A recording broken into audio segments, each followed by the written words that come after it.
Not only is he just an entrepreneur, he's also a transformational coach and a mindset expert.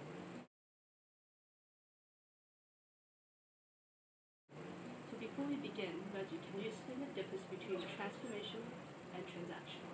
Well, the transactional is usually the how to do something. I'm not a transactional type of guy or a transactional type of coach. I'm more of the transformational guy. And transformational is more of the why. It's the purpose. If you focus on the why, that really gives you the fuel to do the necessary actions of taking those steps to create those goals that you need to create for yourself.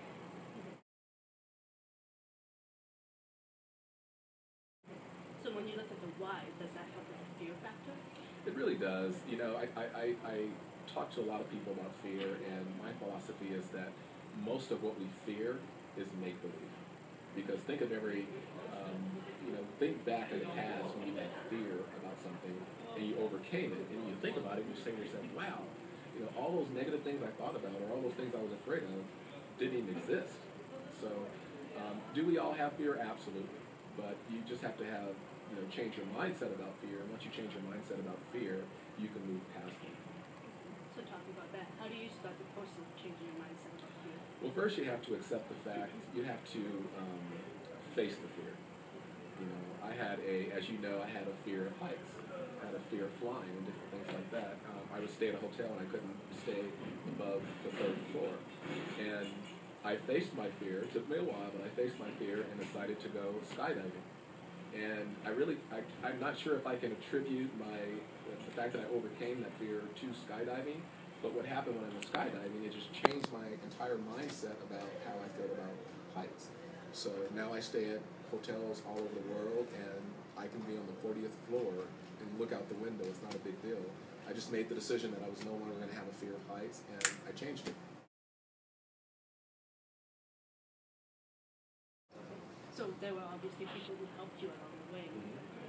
Yeah, I had people, who helped me along the way as far as the skydiving or fear. Both. Yeah, I had people along the way who helped me with both, and it had nothing to do with the transactional. It had more to do with the transformational. So all of my fear was coming from here, right? And it just didn't exist. It was all make believe. So just battle your fear. You first have to acknowledge it, find the right people to help you through it. Yeah. Well, and sometimes you don't even have to find the right people. I mean, once you get to the point where you accept the fear and you have the right mindset to just overcome it, you just face it. I mean, I still have fears; they're still there, but it's how you respond to them. Most people react to them and they run away, or maybe people have fear because they're afraid that if they start to create a business, that the business is going to fail. But you just have to overcome that. And once you overcome that, that's when things happen. I mean, the most successful people in the world, they overcome their fear and they just make it happen. They take action. And it's when you're inside your comfort zone and when you move outside the comfort zone, that's scary for a lot of people because you're doing things that you've never done before. But when you look at how many goodies are outside of your comfort zone versus how many are within your comfort zone, that's a strong why for me to push through the fear and do whatever it takes to make it happen. So to help with the fear, obviously having a big why and a goal that you aspire to. Yeah, I mean, you have to have a very strong why.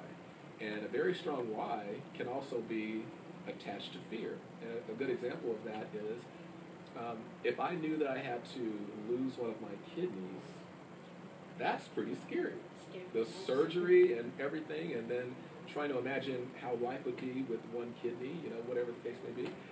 But if I focused on the fact that I was saving my child, or saving a family member, or saving a close friend, or someone that I love, that changes everything. And it's easy to move forward if you make that your focus, as opposed to making everything else your focus. So, business, for instance, you may have a fear of creating the business because you're going to fail. Of course you're going to fail. Failing is good. But I like to focus on what this business is going to do for my life, what this business is going to do for my family, what this business is going to do for me financially, and that's what I focus on. And once whatever you focus on is ultimately what you're going to get.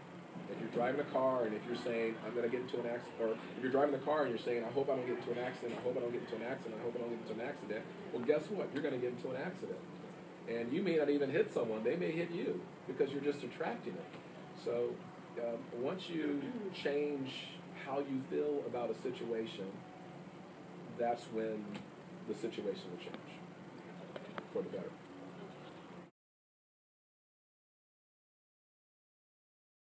So to take it back a little bit, most people, they start off in school, being trained to become an employee. So with that mindset, some people actually see more and they want to become an entrepreneur. How do they make that transition from employee thinking to entrepreneur thinking? Well, we need employees and we need entrepreneurs. Some people choose to be employees, and that's okay.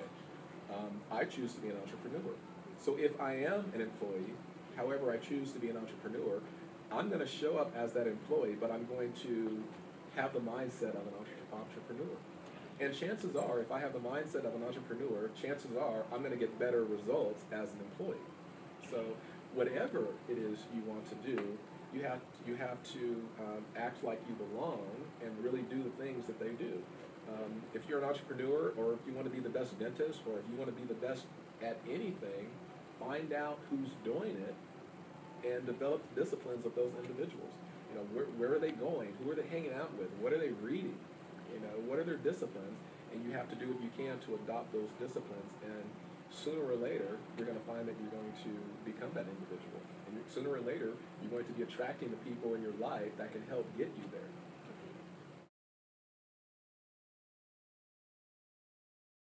A problem many people have is a fear of talking to someone more successful. So More successful? More successful. Mm-hmm. So a lot of people who's employees right now, they look to entrepreneurs and they think, wow, I don't know if I can become like that, but I want to be there. Mm-hmm. So how would they approach an entrepreneur? Well, I think the mindset that most people have is that if they're trying to, they feel like they don't have anything to bring to the table with someone more successful than them. And I think that's a huge limiting belief, because we all have something to bring to the table. So once you overcome that, you know, it happens, and that's part of fear. That's part of lacking confidence. But once you build that confidence, it just happens. The best way to build confidence is, you know, having a stronger competence of what it is you're doing. So, as you know, one of my rules is that all the people that I hang around, I must spend 80% of that time with people who are far more successful than me and people who make way more money than I do. And I spend the majority of my time with those individuals. That sounds intimidating, and honestly, at first it was. But I'm at the point now where I can't go without that, because I'm growing massively. Every year I grow because of the people that I'm spending most of my time with, who are really pushing me, holding me accountable, and really creating the action plans to get me there. If you're the smartest person in the room, you're in the wrong room. I say that all the time. And most people want to be the smartest person in the room. They feel good. It gives them significance. They're the go-to person. Everyone else is growing, but you're not growing. So in the process of becoming an employee to entrepreneur, sometimes you have a lot of your colleagues who wants to stay employees, it just drags you down, giving you negative feedback. No, you can never be that. Why are you hanging out with these people? You won't be successful. What would you do to help them go through that and stop thinking about the negative side? Well, first of all, you have to start firing people in your life who are bringing you down, firing people in your life who are toxic, firing people in your life who don't motivate you to succeed.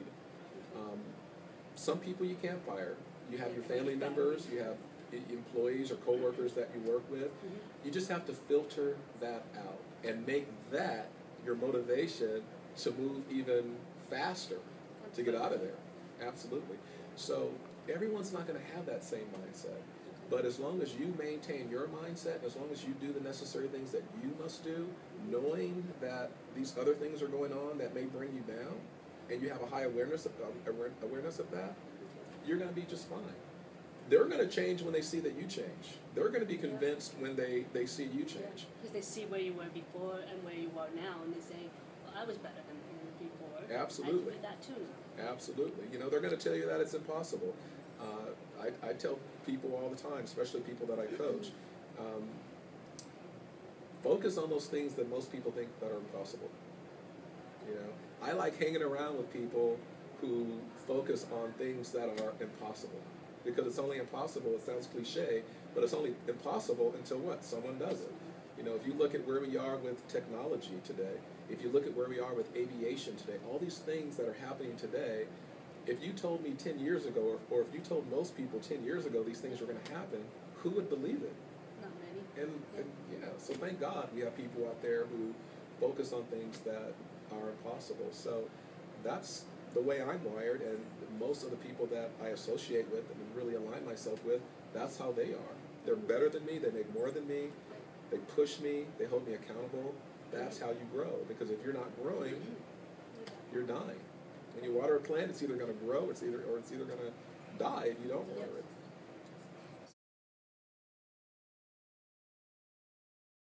So obviously, an entrepreneur has many different character traits.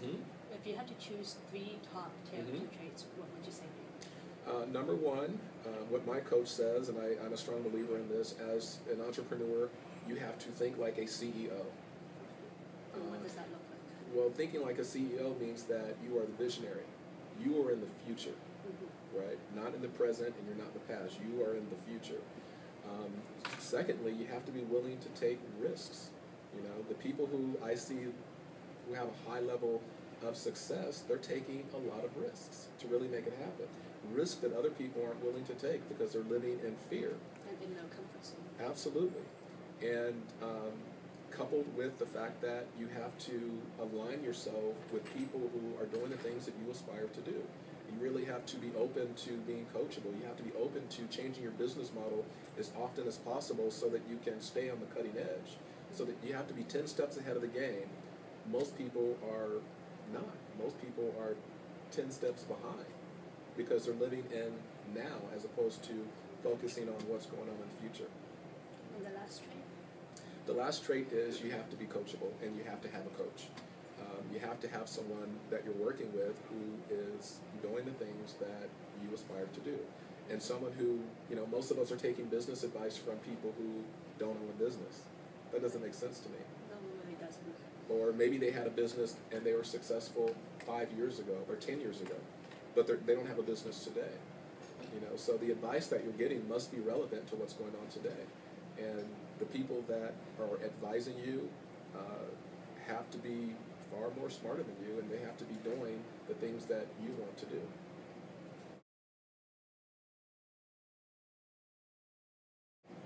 So Reggie, obviously you're very successful. If you had to attribute one thing to your success, what would you say that is? Coaching. Coaching. Yeah, I say that word all the time, and I wasn't a big, you know, I'm a Tony Robbins guy, and I've been in the personal development world for a long time, but I've never understood business coaching at the level that I know today. And it's totally different. Anyone can call themselves a coach. Not everyone can call themselves a doctor. So that's the challenge with coaching today, is that anyone can call themselves a coach. There's very few coaches out there who can really take you to a high level quickly. So they have to have the ability to coach, for one. They have to have the experience, and it has to be relevant. They have to be doing it today. And not just flatlining your business, but it has to be growing every single day. It has to grow every single year. If your business is at the same place this year as it was last year, something's wrong. You have to grow. So I'm a huge, huge fan of coaching, and all the successful people that I know all have coaches. And for most of them, it's their largest expense. But when you look at how much money they're making as a result of being coached, and if you look at how much they are saving because they're not making mistakes, because mistakes in business cost money, it makes it all work. And you find coaches, it's really just finding people that you aspire to become and asking them? That's one way, not, you know, but I think, you know, the old saying, when the student's ready, the coach will appear. The best coaches out there pick their students. And you have to be coachable, you have to have a really strong mindset, you have to be a positive person, You have to be someone who is not afraid to be outside of your comfort zone. You have to be someone who is willing to be held accountable, to do the necessary steps to get you from where you are to where you want to be. Those are the characteristics of a successful person.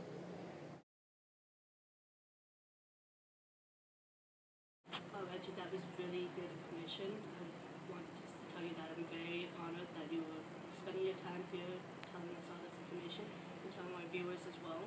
It's not every day that we can get someone as successful as you to just invest the time in us. Well, thank you so much. It's definitely my pleasure anytime.